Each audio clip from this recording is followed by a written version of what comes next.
बोलते हैं, साईं बोलते हैं।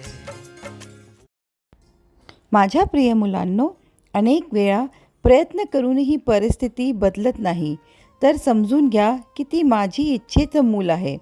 जेव्हा आयुष्यात अशी वेळ येते तेव्हा समजून घ्या की हीच वेळ आहे स्वतःला आणि जीवनाकडे पाहण्याचा दृष्टिकोन बदलण्याची. असं करा आणि पहा, लवकरच तुमची परिस्थिती बदलेल आणि सुधरेल.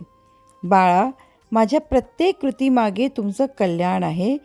यश मिळणं हे चांगलं आहे, परंतु त्या यशाने इतरांचं कल्याण झालं तर ते अजूनही चांगलं आहे. म्हणजे तुम्ही दुसऱ्यांसाठी एक संपत्ती बनता, एक कारण बनता.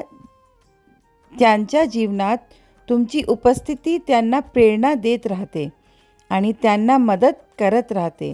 मला माहीत आहे की कधीतरी तुम्हाला माझी पूजा करायला वेळ मिळत नाही, त्यामुळे तुम्ही कधीही नाराज होऊ नका. मला त्याबद्दल कधीच वाईट वाटत नाही. फक्त तुम्ही मला तुमच्या विचारात घ्या आणि माझ्याशी जुळले राहा. मला नेहमी प्रेमाने लक्षात ठेवा, माझी आठवण घ्या. मी सदैव तुमच्या पाठीशीच आहे असं तुम्हाला नेहमी वाटेल.